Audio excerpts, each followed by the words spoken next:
Welcome to the Afropolitan Podcast, hosted by Eche, Emole, founder of Afropolitan. On the show, we chat with Afropolitans whose footprints form the foundation of systems dedicated to building the future of a bold and progressive Black community.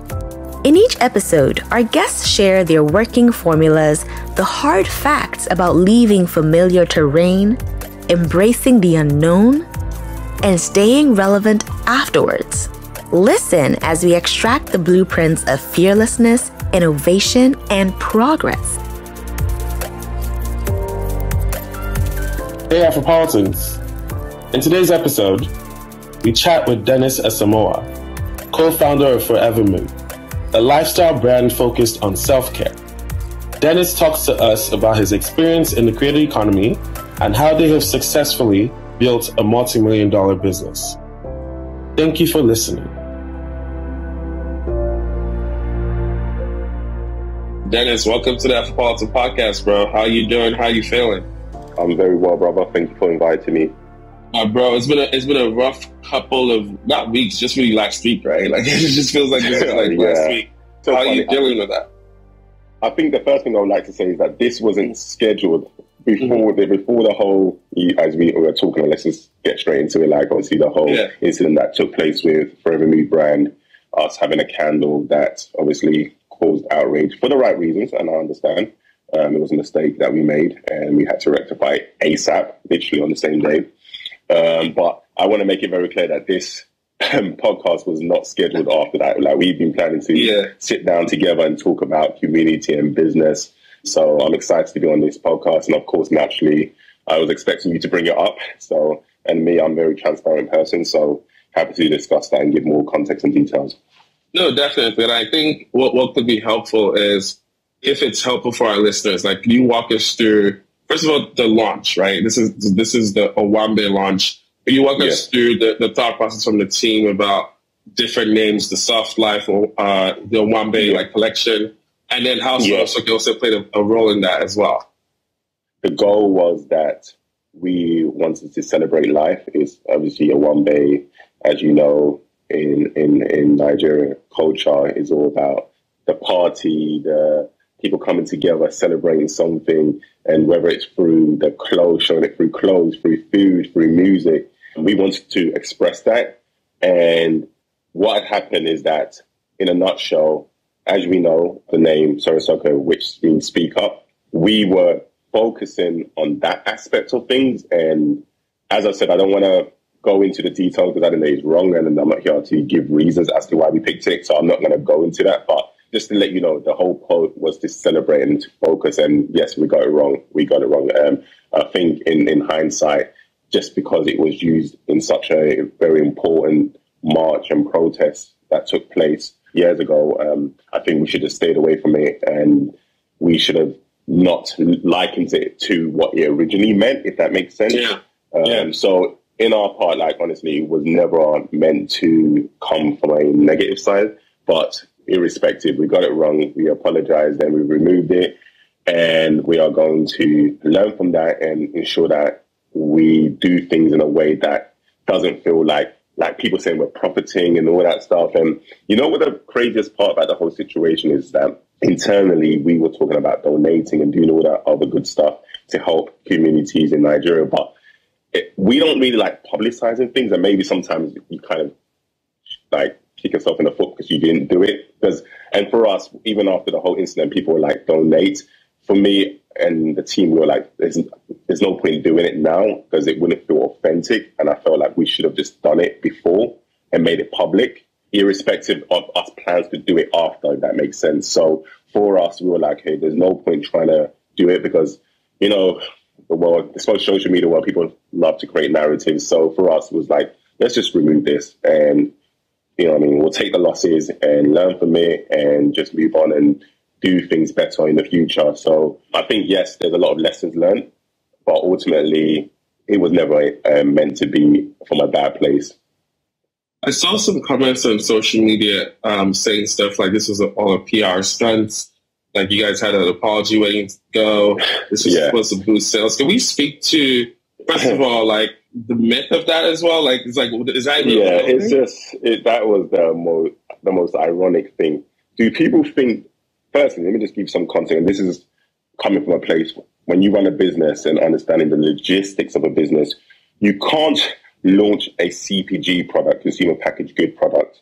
You can't launch a product and just to give you the time frame for candles in general, especially if you're getting, like, for example, the vessels from a foreign country, the time it takes to come into to the warehouse and then to make it, that whole time, and even the design process could take literally 3 months. So for us to go through this process, it would make no sense because we can't use the products.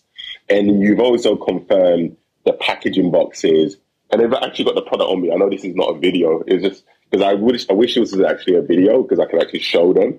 So when you think about it, we used foil stamps on the mini candle sets.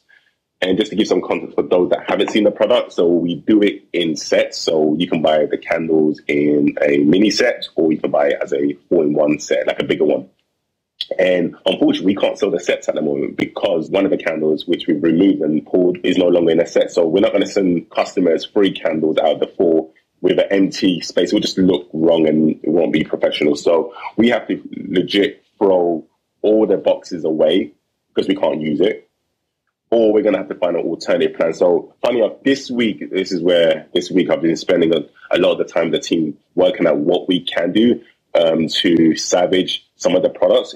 There is some things that we can do, and this is something that I'm happy to share that because for those that have some experience maybe doing this type of business in the past, the good thing is that, yes, the label, we can just make new labels and with a name that is more appropriate. That is what we can do.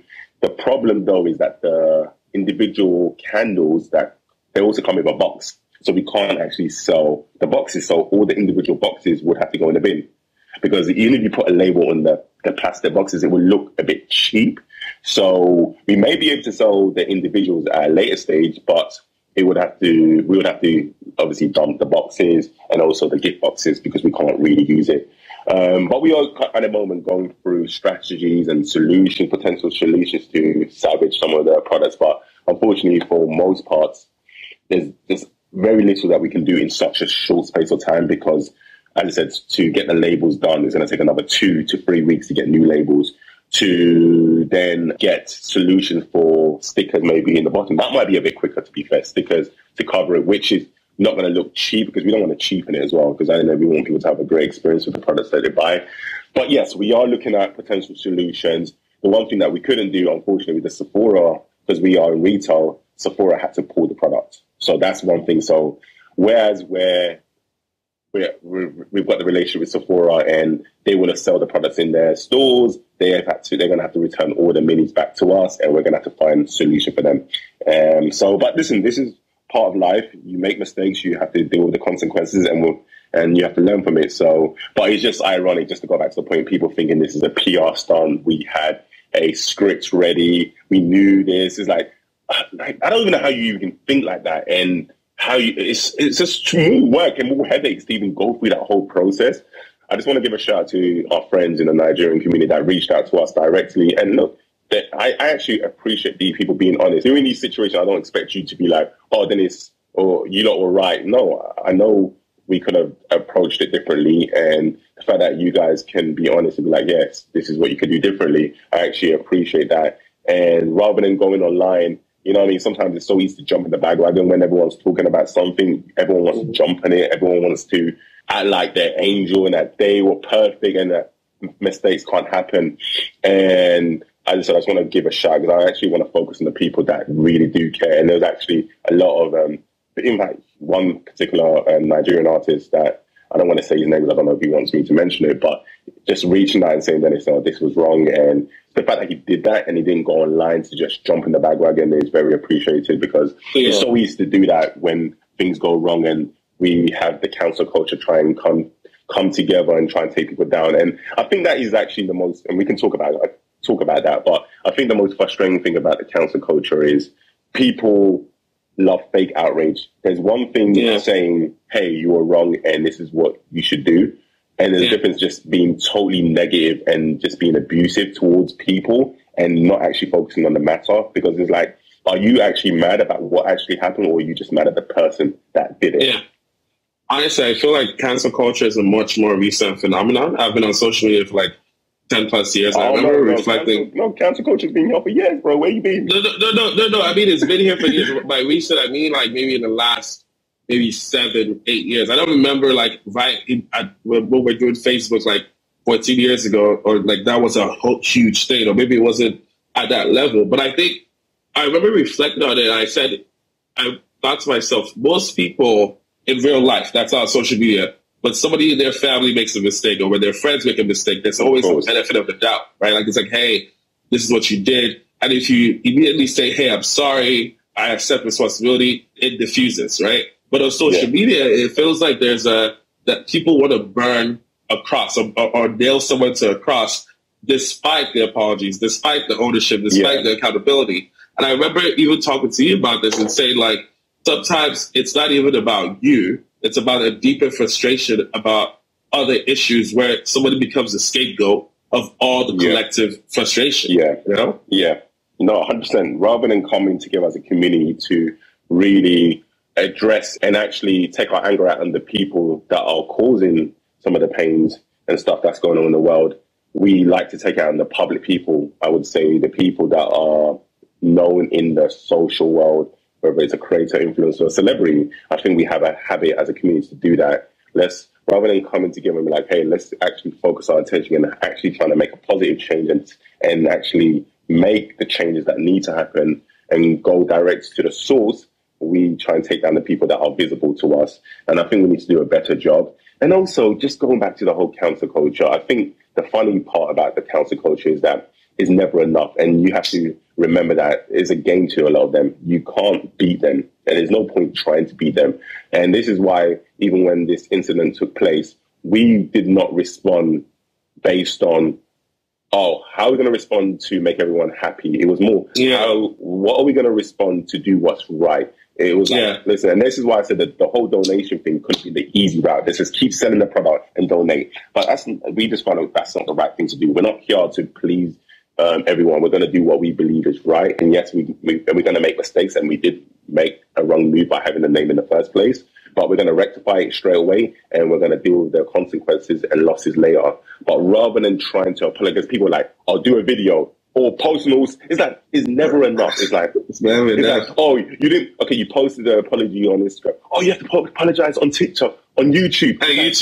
It's like, okay, you didn't apologize within 12 hours. You didn't apologize within 1 hour. It's like, it's never enough. And this is my advice to people in the world. Never, ever apologize to try and think that you're going to make everyone happy. Because if you do that, it's not playing yourself. Personally, playing yourself, and it's not authentic. So taking the information, this is what we did. We took in the information, speaking to people, Nigeria, and it's like, we missed this.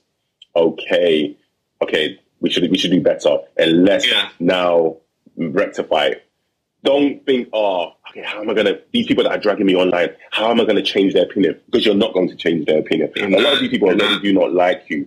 So this is why I said, and I use the word fake outrage. A lot of people that do the fake outrage don't like the individual. So naturally, they are waiting for an opportunity for them to have a downfall where it's like, people are waiting. You know, it's like the girl and boy thing. Like when you know a boy's hanging around a girl and they're being nice to them and they're waiting for them to break up with their boyfriend. And so that he's jumping at the right moment. I'm up next. It's a similar thing. It's like they act like they like the person online. They all saying all the nice thing, and then once something goes left and they see people they jump in the bandwagon and be like, oh yeah, I agree, this person's this and that. And I'm like, you didn't even say that. You've been breading and shown so much love in the past, but that's at the same time, I think the good from the bad is that you get to see who your real enemies are. They come out of the woodwork in these moments. And friends too.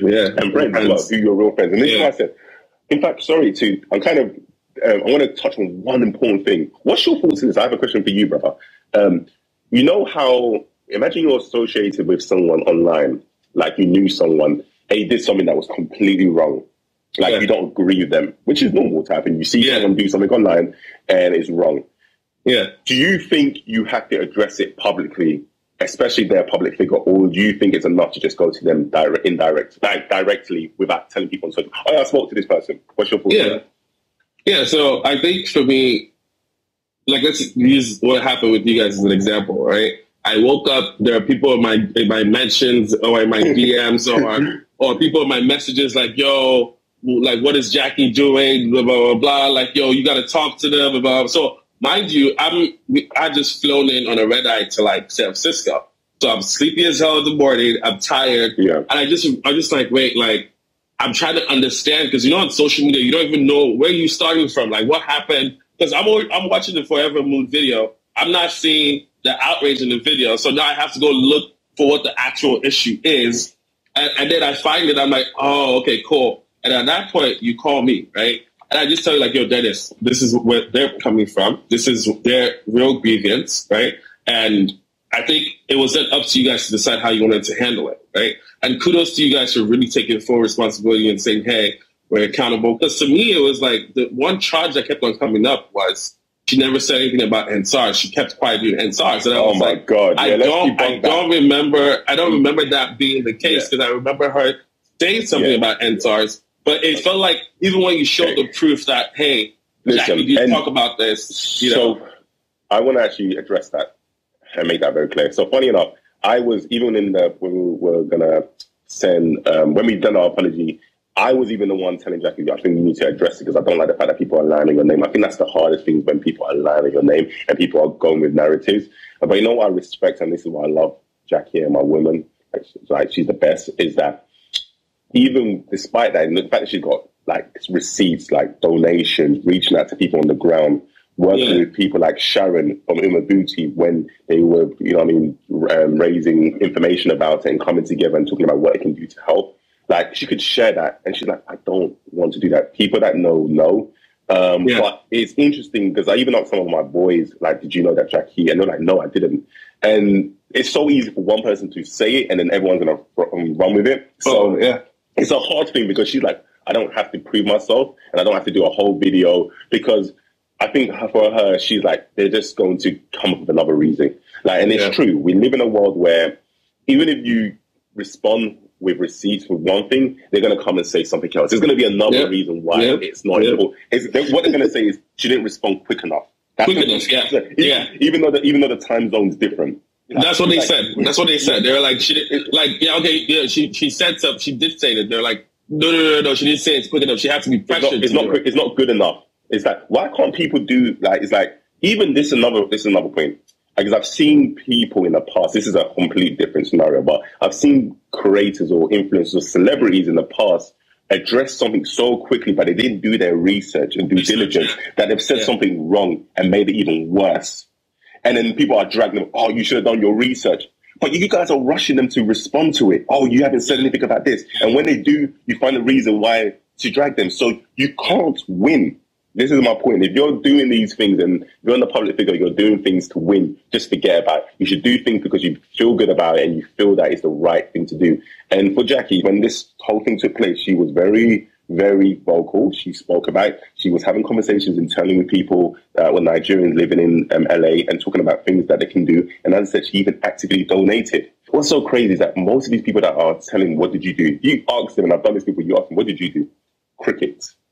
So you're worried about what someone else that is public did, but you yet didn't even do one thing. And listen, there's ways to help. It doesn't have to be a donation. It doesn't have to be a social post or something. There's so many ways to help, but not everything has to be visible. But in this world that we live in, this social media world, that if you don't make it public, you didn't do it. Yeah. If you didn't post it on your stories, it didn't happen. You wasn't at this party. It's like nowadays, if you go to a club and you're having a good time, because if I didn't post it, I wasn't there. I have to show people I was there. I was partying with Jay-Z. I was there. Yeah. It's interesting, but to answer your older question, I personally believe the approach of, hey, if you consider this person a friend, because I think it's always usually in these crisis moments where your real friends show up and then the ones who are not also show up. Because sometimes even some people think, okay, I'll just take the neutral route because I don't know how this person is feeling. Maybe they're upset, so I'll just keep quiet. But I'm like, no.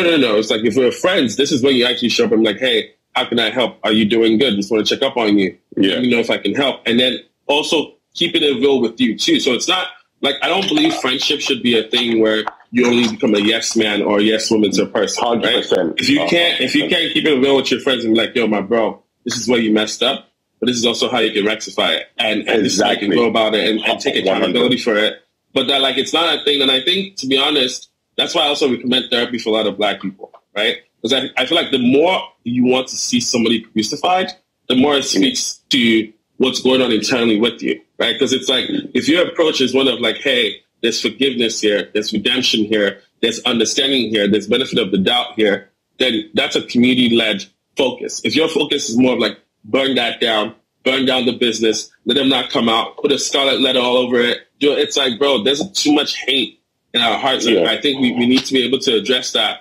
in a realistic way, you know? So that's my answer to that. Yeah, but I think maybe I missed the answer. Do you think it's your responsibility to also make it public that you spoke to the person? No. And I think even the people who sometimes have to do it publicly, maybe their own followers or their own friends or whoever is dragging them to, how can they associate with this person? Yeah, this is exactly what happens. Yeah. And so I think having the mental fortitude to understand, look, the mob is only active for a few hours. You feel me? The next day, it was a new trending topic. The following day, a new trending topic. So it's really understanding that the way social media works, these people only care they don't even really care. It's just really the entertainment and the outrage. And once they move on to the next thing, it's another thing. It's another thing. It's another thing. I think, honestly, just being able to say, hey, I've talked to this person in private. That's where it's at. Leave it at that. They'll move on to something else tomorrow, which they usually end up doing anyway. Yeah. And then, for me, just seeing everything unfold, obviously being not only the co-founder of FORVR, but also Jackie's partner, like, it was just sad. Like, wow, people just want to tear people apart. And as I said, we're all open for feedback and constructive criticism because no one's perfect, exactly. So for me, we're open to that. It's just when it just gets really nasty and you're just talking about a person or their appearance and then just saying things that you don't have any research or backing. You're just saying things. Why do people just say things? And there's one thing, I said, like, we all talk, we all speculate. Like, that's where your private WhatsApp group is there for. You talk about it. Like, but if you tweet to put something in the public eye and write it and tweet it, you mean that you must stand on that. And you believe in it. So I just think we need to be better as a community that if you're going to say something, just make sure you do your facts check and do your research. So I think that's important. I mean, to be fair, like, social media is really, I think I joined Twitter maybe in 2009. This is like 2022. So it's almost 12 plus years of being on Twitter, right? And I think when we first joined it, you're like, okay, this is a fun app to use. 10 plus years later, I think I have literally grown up on that app, right? But you're also seeing, because when it's happening to you, you're like, damn, people don't even have the context. But sometimes we also flippantly say things about whether it's a sports person or celebrity or whatever, and people's feelings do get hurt. So I guess what I wanted to ask you is, what is your mental self-care like when things like this happen? Like, what is your self-talk like? Do you guys do therapy? How does that work with you guys in circle? That's actually a very great question. I would say that when this did happen, we couldn't leave. Like, and I actually intentionally told Jackie not to go on Twitter and look at the tweets, like, because I had to let me do that. Let me actually do the reading, get some feedback, kind of outside of the ones that are just being brutally nasty, to see if I can get some constructive feedback and learn something from this. I just said, look, you stay on Twitter, and obviously I conveyed the key messages that needs to be conveyed to her to understand. But in a scenario like this, you're going to feel bad. Like, naturally, my body just dropped. Like, in fact, we was actually celebrating Jackie's birthday just the night before. We woke up to all the noise and our team messaging us, like, this is all going on. Jackie's trending, and I'm like, what the heck? Like, I don't understand. Maybe she's trending because it's her birthday. I had no clue it was to do with one of our products. So it was really, really hard waking up, and then your heart just drops. You're like, wow, this is... But in terms of answering your question, it was hard because everyone was calling me that day, so I didn't have a chance to think, but I couldn't eat. My head was hot. Speaking to the team, what we should do, removing all social materials that maybe had the name that people didn't want to see. So we just had to this is the thing, like, we don't, people, and this is why it's like ironic, people saying, oh, you want things for viral. We're not here for views for things that are not good. We just delete it. So we just delete stuff that showed the name. We don't want to, share any or put a bad taste in people's mouth. But, like, irrespective of our intention. Even if we had good intention, as I said, it was the wrong thing to do. But yeah, it was hard. I can't answer that question because there was no solution. It was just, you just took it. We just took it. I think what helps is that when people reach out, I think that's what helps. She's saying, okay, yes, you made a mistake, but you're human. I think it's people remind you that you're human, because sometimes you really beat yourself up. And we were beating ourselves, like, we messed up. Oh, how did we not see this? And then we start questioning things. We're like, we launched this 2 weeks ago, like pre-order. No one said anything. We had a whole launch party. People were there. No one said anything to us. It's like, how did we miss this? And then why didn't anyone tell us? We start questioning things. Did people know and not tell us? Or are we just clueless? Or is everyone having a good time that we didn't even put 2 and 2 together? Is that you start asking yourself all these questions. How did we mess this up? So for me, the first day was all about questioning things and thinking, how did we do this and how did we go wrong? And then talking about solutions and how we can ensure that this doesn't happen again. That was the first day. The second day was more about, hey, I'm not going on social media. I'm not going to go on social media because one comment is going to make me feel this way. Because listen, we're all human. This is the part that is so sad. Sometimes they must think, I feel like people sometimes think public figures, celebrities are not humans. They don't bleed like everyone else does. They don't cry like everyone does. We all have feelings and it gets emotional. Yeah. So it was very tough. But yeah, I would say by the weekend, I decided not to go on social media so I could focus. And yes, in terms of what I do, whether it's mindfulness, playing football, which is my passion. I like playing. I'm not good, but I play football, or just going for a swim, just getting my mind and the people, your friends, your family being there for you. I think that during hard times, those are the people that really can uplift you. And I appreciate, and those people know who they are. My friends in London, and as I said, my friends in LA that reached out, checked on us, seeing how we're doing. Really appreciate you guys. No, definitely. Dennis, let's go back in time. You have an investment banking background. How did you transition into the creative economy? And also, what was it like as an investment banker? Actually, my first job was Morgan Stanley. Worked at Morgan Stanley, and I got the job at university as it was a placement year. And this was a whole new world for me. I had no clue what entailed with investment banking. I just knew it was the highest paying job when you graduated. So I was like, yeah, I'm going to go and work in investment banking. And it was definitely life-changing. Learned so much, met so many great people. I've had different experiences, whether it was in equity and derivatives, hedge funds, learned so much. But my passion was always in entrepreneurship. So if you look at my journey, in between working at these corporate firms, I've always done something outside of work. I've just never just done a 9 to 5 or 9 to 8, whatever you want to call it. I've always been inspired about bringing people together. So my first ever company, well, real company, other than selling drinks to your friends at school and stuff, trying to make money from buying it for 20 pence and then selling it for £1 or whatever it may be in the GBP currency, for those that don't understand.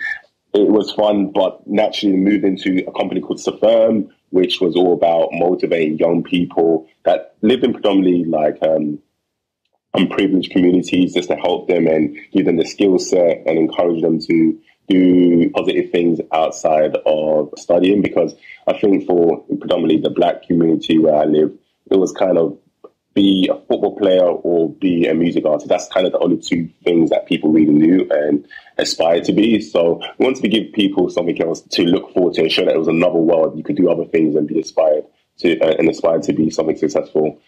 And I moved on to something called the Net Location. That was actually my first big where like corporates working with Deloitte, KPMG, where we would get graduates and young professionals to come to events where they can network with all these big executives and connect with them, because I saw the value of networking and the importance of it. So I bring key people together to help other graduates get jobs and opportunities, because I learned so much during my experience at Morgan Stanley. And I was like, wow, especially for people of color and Black people, there is opportunities out there, but we may not know about it. It's like being aware of it. It's like you only know what you know. Like being from Tottenham, which is where I grew up, it's like I didn't know anything about Canary Wharf, which is like where like the main city where all the big corporates and investment banks are.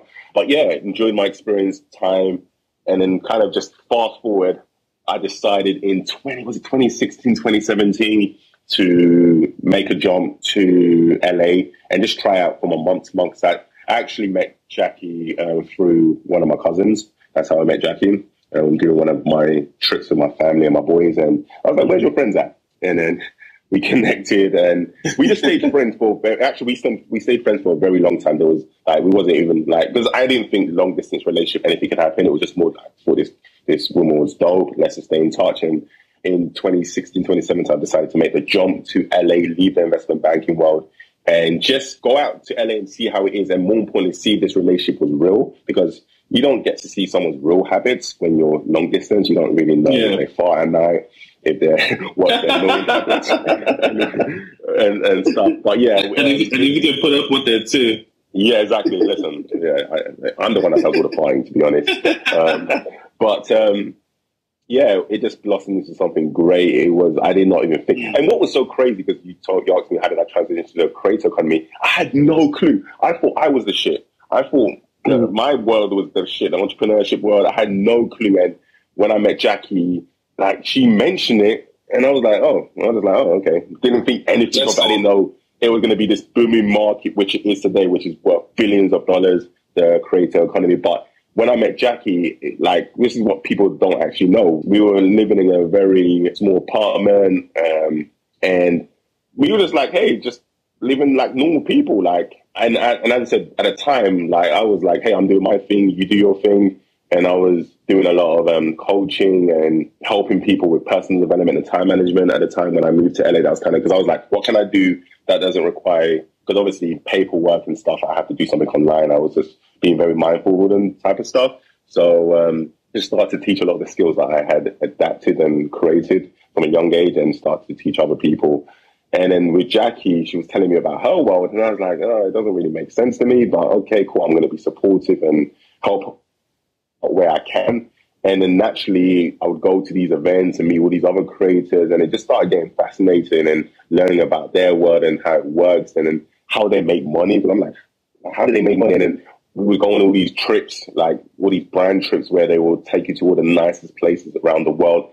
They would cover it, fully paid, and you're like, why would they do that? Why would they spend tens of thousands on first class tickets and put them up in the night? I was like, it didn't make sense to me. But whilst being on these trips, other than having cocktails and having a good time, because I'm always like business mode, I would speak to the executives at the trips and like understand their business model and understand why they're doing and how they make their money. So it became very fascinating to me. So I actually picked up a lot of skills and connections, and then I started to actually help other creators, and even Jackie, like in the early stage, get deals and connect with other brands, and use my natural networking and business intelligence to help bring deals together. So naturally, that's how I got into that space. And then naturally, going on these trips, me and Jackie used to vlog together. We used to have our own channel. And I'll be honest with you, and Jackie will tell you, like, I don't really like being on camera, but I did. And I'm actually happy I went through that process, because I already had confidence. I mean, it wasn't from a confidence perspective, but it was just to see another way of doing things and learning how to edit and how to record a certain way. So that was really fascinating to me. And yeah, it's been a fun journey. And now I'm more focused on brand development, business development, and helping creators, especially Black creators, to flourish in their space and get opportunities.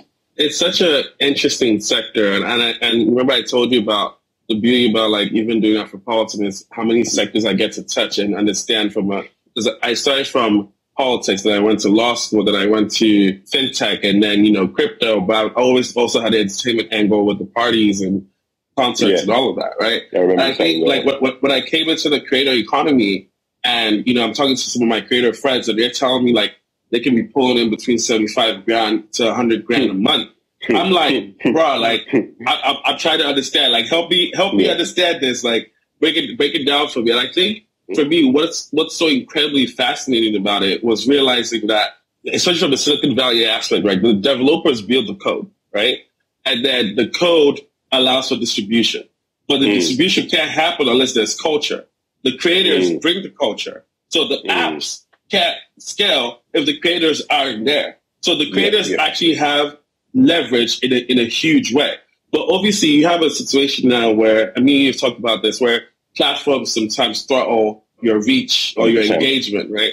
what advice would you then have to creators and how to navigate that? And before you even answer that, I remember because Jackie was doing the makeup on YouTube, but also doing the makeup sets, right? So when it was time for her to launch her brand, I think more people thought she was going to launch with her own brand of makeup. Yeah. And then we saw candles, and it was like, wait, what the fuck?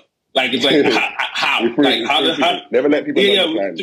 Threw people for a whole loop, right? So I think from my perspective, I probably see it as diversification. But from your perspective, what advice would you have to creators where when you're hot, when your engagement is so high, how do you leverage that into other products or other services as well? Okay, so the first question was, as a creator, like in terms of we don't own these platforms. These platforms dictate as and when they want to change things and do things. And I think for creators, the most frustrating thing is that the algorithm is always going to change the most. And it's like you're trying to always battle the algorithm. And one day your content's getting a lot of views and the next it's not. And you're like, what's going on? And you're getting frustrated. Like, I want to get views because obviously views does help in terms of how much revenue you can potentially bring and brand deals in the future. So I get the frustration. So, but what I say to creators in that sense is that focus on things you can control. You can't control the algorithm. So the first thing is what type of content you put out, how often you post. Like everything else is, yes, there is ways, listen, of course, that people have done it and figured out ways like, okay, what time you post, or whether it's on YouTube for the thumbnail, the picture. There's ways to definitely help give you a better chance of getting people to see your content. However, spend less time trying to think, okay, how am I going to keep beating the algorithm? Focus on your content, because the content is what's going to make someone feel happy or make someone laugh or give someone insight and new information they never had before that they're going to find valuable. So I always encourage creators to just focus on their content. And I know it sounds very basic, but if you focus on your content and you're consistent and you are talented, I promise you, eventually you will see success. If you look at the OG creators, and I would say YouTubers, because that's kind of like the major platform that really gave creators like a huge platform and gave them, I think YouTube does the best job in paying creators well. And if you look at the history, most of these OG creators, which includes Jackie, never started YouTube to make money. You have to remember that. They started YouTube to fill a void. They filled a void. And for Jackie, obviously, she can speak about her story more.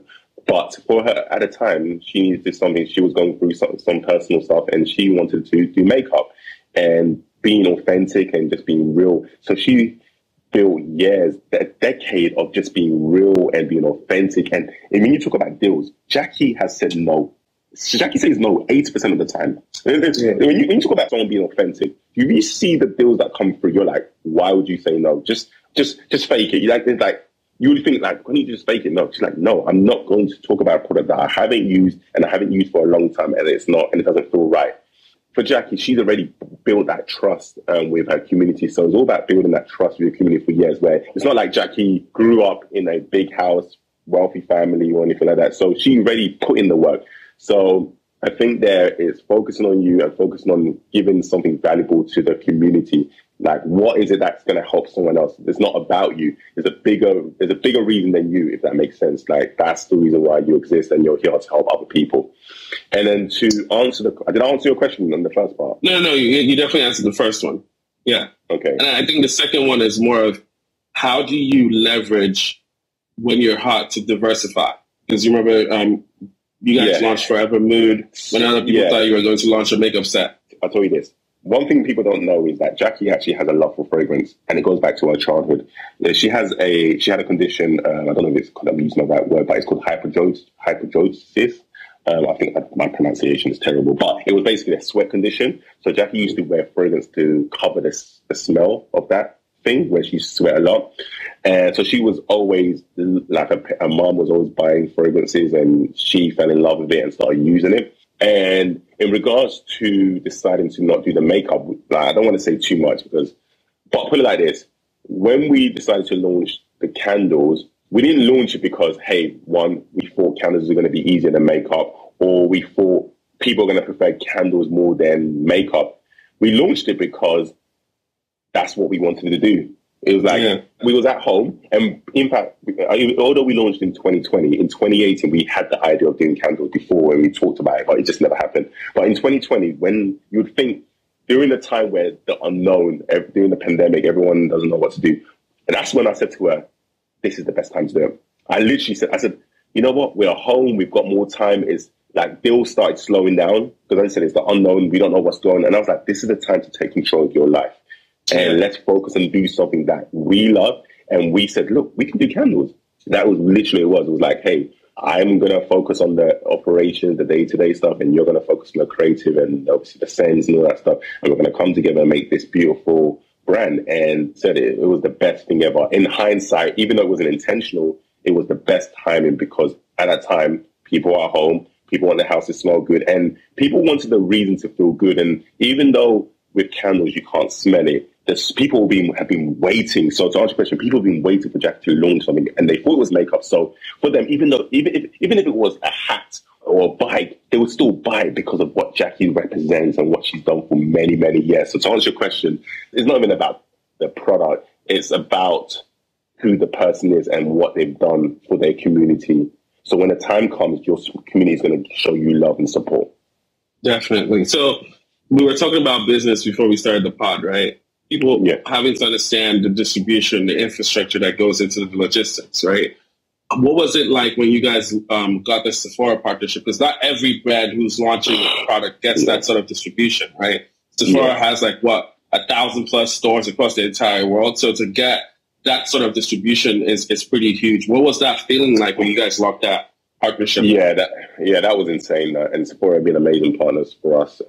So just to clarify, we didn't go into Sephora straight away. Before we went into Sephora in our first year of running the business, I would say that Sephora reached out to us earlier. We could have launched with Sephora even earlier, but strategically, we wanted to get to know our audience a bit more, our customers, and really just focus on selling to them and learn things before we jumped into retail, even though we could have done that. It's not, as I said, it's not just about money. And what a lot of people don't know, and that's a whole other conversation, retail is not easy. It can be very demanding. You can lose money in retail. It may look great, but it's not easy. So I want to make that very clear. But yes, in terms of our relationship, it's been great. And the feeling was sensational to know that, hey, Sephora want these products and they want it in all their US stores and Canada stores. And then to launch in both retail and DTC. That for an indie brand startup, that's very rare. So to get their support and to negotiate a really good deal with them, it was a great timing, I think, for us. And we've got some exciting plans with them. And we're enjoying our relationship with them. But in terms of just giving some business advice, some of the logistics around it, with Sephora, any retail partner, guys, make sure that you have your logistics in place in terms of timing from when your products get shipped, like the components, and then what time it goes to Sephora's data center, from the time you need to send them the e-commerce materials, making sure it fits their dimensions, their requirements, making sure that you're ready to do newness. Like if there's an opportunity to do like a big sell, are you ready? Have you got products? All these things you have to think about, and that you don't think about until you're actually doing it. So we've learned so much with this experience, and I can write a whole book about what you can do with retail. It's been fun. Put it like that. So Dennis, I know this is the part of the conversation where I personally have so much huge respect for you and the mind that you have as a businessman, right? You know your own reality, you know your own truth, right? But sometimes the outside world might not know it, right? Yeah. How do you juxtapose that for yourself with your ego as you move through the world? Because some people are like, oh, Dennis is the one who's, hanging out, he's playing PS5. Jackie's working. I've seen it. But people who understand startups know that everyone brings something to the team, right? And they know that operations, your business can't function if operations isn't there, right? But business people might know this. So first of all, as a Black man, as a man, is it therapy? What is that self-talk like for your ego when you see some of these comments on social media? I'll be honest with you, it was hard in the beginning. Like, it was so difficult, especially when I was doing the vlogs with Jackie, just because obviously she's a public figure. She's obviously built her online community, and I'm just someone new that just jumped into her life. And sometimes it comes from a good place. They want to be protective of her, so I get it. But some of the comments can be really, really hurtful. And in the beginning, when we were dating and stuff, it was hard because it's like, wow, these people don't know me, and they're making judgments. They think you're just sitting around doing nothing, and you're using this person and all these other things. You're like, wow, interesting. But over time, once again, family, friends, and also Jackie, just like, and then also knowing the truth. It's like, you can't let these people get to you because these guys are miserable. Their job is to make you miserable as well. So over time, you just learn to grow and learn to build like strength and not let these things phase you. So, but to answer your question, I think you are start because as a guy, we do have ego. Let's be honest. Every guy, there's an element of ego. And for me, when I first met Jackie, as I said to you, and I kind of alluded to it, I thought I was the guy. I thought I've got the best job. I'm making the most money, blah, blah, blah. And you think, yeah, blah, blah, blah. And, and then you see someone, and this is the first thing, as I said, when I met Jackie, like, it wasn't like I walked into her life where she's like at the top of her career, and she's still got even more space to grow. We've both got more space to grow. But I guess what I'm trying to say to you is that I didn't meet her knowing that she is this person and know that, oh my God, everything's smooth, because we all both have things that we need to work on and improve. So me and her, I think I'm happy I went through that process, because if I didn't, it might have been a bit more difficult. But me and her knowing how she was when things were not as great as it is now, we've grown together and seen the success and process and going through that journey of her. It's been so beautiful. And I can't be so proud. I'm so proud of her. And the best thing about her is that she's giving me my space and room. And I think that's the beauty. She's giving me my space to grow and do my thing, like outside of just helping the brand. Like, I've been doing my own thing on the side. So I think her, just as a person, has been just nothing short of like just beautiful and sensational. And as I said, I think one thing as a guy, and this is my advice to all guys, sometimes it's okay to step aside. You don't need the limelight. Why do you need the limelight? Or what does it mean? What does it mean to be the man? Being the man doesn't mean always thinking that you can just control the person and do all that stuff. It's like, you could be the man and still add value. So in Jackie's scenario, I learned her space, learned her word, and I was like, hey, this is how I can contribute based on my experience. I can do this business thing. I can do the running of the operations. I've done this before. I know how this. She doesn't like doing that stuff. She doesn't want to touch that stuff. So let's come together and create something magical. And I think as a guy, it's important to put your pride to the side and think, I'm the most important thing. This is all about me. No, I'm happy I'm behind the scenes. I don't even want to be in the scenes. And I'm happy I'm behind it. I don't even like all this stuff. So for me, I want to see her win. I want to see her succeed.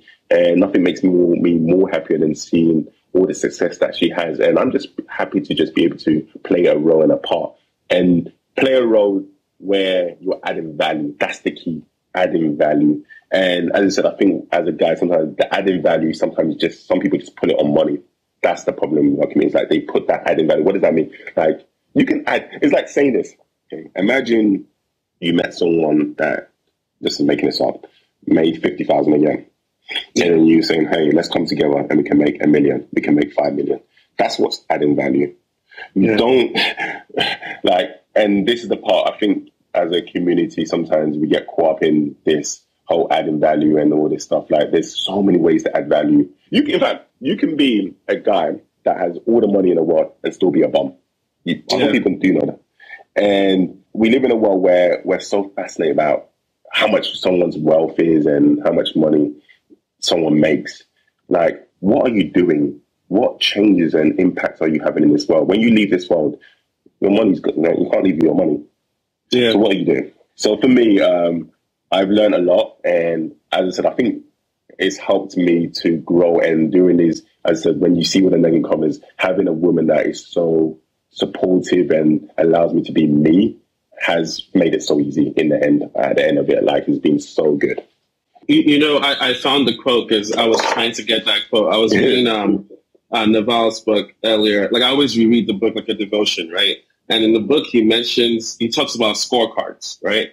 He says all the real scorecards in life are internal, right? So scorecards are external versus internal, right? And this was the example he gave. He says, if you want to be the world's best lover and known as the worst, or do you want to be the world's worst lover and known as the best, right? Yeah, and exactly. It's like in reference to an inner external scorecard. And I think social media has brought a lot of this to the limelight, where you might see couples look happy externally, but internally it's tragic. Or internally they're great, but externally they don't post anything, right? Yeah. And you ask yourself, which of the two would you really want? And I think, to be honest with you, like, most people might say, of course, internal, right? But the truth of the matter is, it's not true. Most people can even say 50-50. Like, as long as people perceive that I'm happy, that's okay with me versus when I'm actually happy. And I think the reason why I wanted to ask that question is you seem like someone who's perfectly fine with the internal scorecard. When it's like, I know I don't want to look the part. I am the part. I want to be the part. You know what I mean? 100%, bro. Like, that's it. You, at the end of the day, you're going to go to bed by yourself and you're going to have to ask yourself important questions. Are you happy? At the end of the day, who are you trying to impress? Trying to cater and impress social media world is only going to lead to disappointment. It's only going to disappointment, guys. So my best advice is just to be true to yourself. And we and Jackie are actually very strategic in terms of what we share about our private life. People don't know a lot about our stuff, and things happen. People find out when it's happened for years or months. We're very strategic with what we share. It's just so funny when you see things and people comment like, "Oh, you didn't know this." Like, even when we go out, we don't even when we post stuff when we're out, but we're home. We just posted it now. We're home and chilling. Yeah. Like, we're very private people. And we try, and that's the thing we like, especially for Jackie, like, she loves her community, so she wants to, you know what I mean, keep them up to date with what's going on. But at the same time, it gets harder as years go by because of things that we see going with the violence and safety protocols. So you have to be mindful. So people are like, oh, Jackie doesn't post or doesn't share this. It's like, the reason why she's doing that is not because she doesn't want to, it's because people have made it unsafe too. Yeah. No, I get that. Dennis, everyone gets to deal with failure at some point in their lives, right? What would you say has been your most significant encounter with failure as an entrepreneur? How did you deal with it? And what did the experience teach you? You know, it could be a relationship, it could be a friendship, it could be business. It's like, what is the thing where you reflect on it? It was a turning point in your life. Okay, cool. Basically, my biggest failure is, I'll give you more of a recent one. Like, this is like Sephora. We have to deliver certain goods at certain times, and we did not get the container to their data center. So now we have to so we didn't ship the right stuff to our warehouse. So what had happened is that we had to then air freight from overseas, which is going to be 10 times the amount. So imagine something normally costs you $5,000, just put times 10. But you need it, so you're going to do it to lose money, but you know you want to maintain the relationship. So that's an example of me trying to make something still work. Yeah, no, definitely. And speaking of when FORVR first launched, what was that first week of sales like? I'm sure it was a huge successful launch. What was that like during the pandemic? Put it like this. And did you guys expect it? Did you expect that level? No, we didn't. Honestly, we didn't honestly go into it having a number in our head. I'm not even joking. I can tell you is that we had 20,000 units, and you do the maths, and we sold out in 4 hours. Wow. And then what is that like when you go back to your suppliers, right? And they're like, wait, you guys need more? And you're like, what the fuck? So this is the thing. So there's a huge gap. So this is the whole thing about supply chain. If it takes you 3 months and you just sold out, you now have 3 months of no inventory. So you've got to prepare for these things. And then in fact, talking about mistakes, this is a perfect transition. We then, because that sold out in so quickly, we ordered hundreds of thousands of products. Yeah. Now we have to then get a big warehouse, and we didn't sell it all straight away. But you're like, okay, you have to remember you're launching a brand. You don't have any data. You're going based on you're basing your data on maybe the audience, like Jackie's data and the data behind, and how many people are in the US, LA, New York, and our prime markets. You've got very high level data, but in terms of how many people are going to buy your products, you don't have your stock, your new brand, you don't really know. And then you're dealt with the supply chain issues, then shipping. Now we didn't expect to do 20,000 so quickly. Now everyone's messaging you and saying, where's my product? And this actually is something that we actually dealt with. We probably lost a lot of customers because we couldn't ship on time. Yeah. And they're frustrated. And I would understand because they're waiting for their product for weeks. They're like, where's my product? But you're like, we're a small business. We haven't dealt with something like this before. Please give us a chance. But it's like they paid with their hard-earned money. So I get it. So it's kind of a double-edged sword. You're like, I get it, but we just don't have the infrastructure. And you're like, well, why would you sell it? But we're trying to make everyone happy. So there's so many lessons I can share when it comes to starting a business and how you should approach it. And we're still learning. But yeah, that was hard, definitely, when we launched. Even though we sold out so quickly, dealing with the logistics and shipping it to customers and trying to satisfy customers was very, very hard. And I know we talked earlier about, people are used to, Amazon, right? And Amazon Prime, you order, it's at your doorsteps in either 4 hours or the next day. But they don't think through I think people forget that it's always Amazon Prime 2-day shipping. There wasn't always Amazon Prime next day shipping, right? And we don't really need to go into extensive detail, but like, how do you manage that process? Where do you have to work with a shipping partner, a fulfillment center, a data center? Like, how does that work at that scale? Yeah, so we do our production and fulfillment in one place, so that helps. But for most people, when you get your CPG, your consumer packaged good products done, you have to ship it to your fulfillment center. So that's another additional cost and another additional timeline. Thankfully, we do everything in one house. But I think going back to the whole Amazon, as you can see, Amazon took time before they can offer 1-day shipping. Yeah. I think because now we live in a world where people expect and want things now, they put that pressure on startups. And it's like, guys, we don't have the same capital or the same tools or infrastructure as Amazon. We would love to one day. That's the goal. That's always the goal.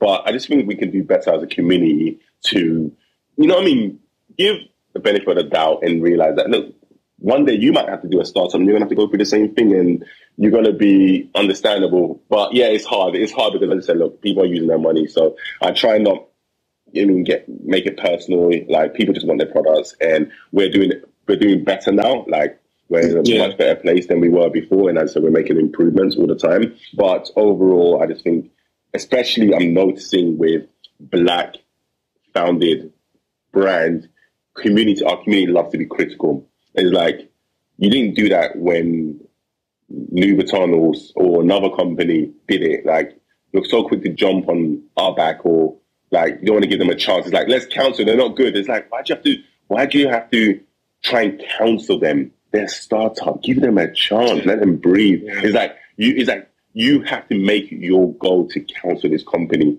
You don't see the stuff that they have to go through. And this is the thing. I wish there was like startup business class courses for everyone that went to school, because I think they will give them more empathy towards it. Not that they have to give it, but I just think they would understand some of the logistic dramas and nightmares that happens. And it happens because guess what? We try not, like, we go through and we don't even share. If you see the nightmares that we have, oh my God, even today, nightmare. It happens every single time. But the goal is not to stress out the customer. The goal is to provide a great customer experience for customers. Service, but I think, as I said, if they just got a bit more insight, it would make more sense. Dennis, are there any 3 books you would say have had a profound impact in your life? Are you a huge reader?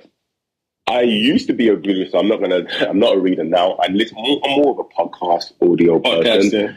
But in terms of books that I've read and that I've really enjoyed, The One Thing, I think it's called The One Thing, really, really good. Because as I said, I used to study all that. Because it's all about time. The reason why the books I'm sharing is all about productivity and time management, because one thing that doesn't change for all of us is time. We all have the same time. However, yes, we all have different privileges depending on where you live and what you have. So, but the reason why I say that is that I think we use our time badly as individuals at times, just with all the distractions that we have, whether it's through social media and not. This is the thing. I use social media. I'm not saying don't use social media. Just learning to not let control you, and you being in control of your life. And when I go on my phone, so for me, I actually go on social media at certain times. I don't go on social media. I don't just pick up my phone when I wake up and go on social media. I legit have to go on social media only at set times, or unless it's a work-related thing. I have to go in, and the team's like, Dennis, you have to check this. That's the only time to go on it. Like, I control when I go on social media. I control when I go on my phone to see my WhatsApp messages. I control when I put on the TV. I control when I have breaks and recharge. And then also my mental space. This goes back to me not going to, when something's like negative, don't consume it. Like, I know sometimes we want to be like, oh, what are people saying? It's like, no, it's only going to make it worse. Just, like, focus and protect your mind, because that's all we have, our mind and our body. So it's important. I love it. If the only thing left in the world then was to read a book about your life, Dennis, what would the title of the book be? Oh my God. So you said what my title of my book would be. I think if I had to go on my phone, because there was one book, I wrote the title of my book. Give me 1 second. Let me see if I can find it on my notes. This is one of my problems. I don't like things that I've written it down. I've just got so many notes, so I have to go through it. But in a nutshell, it had to be with, it had to do with the whole purpose. It was about, like, you don't need to be perfect. Like, we all make stupid mistakes, and, like, you don't need to be the smartest person in the room, and that if you work hard, you're a good person, and you're talented, you will get success. And when I look at my journey, and I'm going to continue telling that story, and there's still more chapters to go. When I look at my journey, bro, I wouldn't change anything. I'm happy I didn't grow up with a rich family, because I think that would have changed my mentality. Yeah. I'm proud that I've had to go through struggle and challenges, and some people don't know that I have dyslexia, but not letting it be the reason why I can't do things, or giving people excuses, or, for example, me not getting five ATCs and GCSEs. I don't know what that means to you guys in the US, but basically that means that normally you have to have 5 GCSEs, ATC to go to a college. I had to do 3 years in college because I didn't get the grade to do good in school. Yeah. I didn't really care for school that much. But looking at my journey, I'm like, I just did it and believed. And as I said, just worked hard. Like, I mean, you've got to put in the work. You can't expect things to come to you if you don't put in the work. And as I said, honestly believe a lot of the things that have happened in my life is due to the fact that I've been just a nice person and treating people irrespective of their CEO or cleaner. That's the one thing I would like to end with. Irrespective of what position someone is, someone's character, you can tell by who they are and how they treat others. I love it. Dennis, we end the show by asking every guest this question. What does being Afropolitan mean to you? Whoa. What does that mean to me? It means being a proud African, proud Ghanaian, being able to, represent, educate, and show the world how powerful and impactful we are as people and as a community. Because honestly, us together, we're the most, I'll say we're the most talented in sports, music. You can't beat us. And what it means to me is when we come together, we create greatness. And let's keep doing it. And let's not work against each other, but let's uplift each other and do amazing things. I love it, man. I love it. Dennis, man, thank you so much. I know you'd already been planning on doing this podcast for about a month now, so we finally got you here. And I think, not to say that, like, some people are going to think, like, maybe you came on just because of what happened. Yeah, that was not the case. We already had this scheduled, but it allowed for a more enriching conversation, I'm sure. But thank you so much for stopping by the Afropolitan Podcast. I really appreciate you, man. Thank you, brother. Well, enjoy the rest of your day and your weekend, and we'll catch up soon.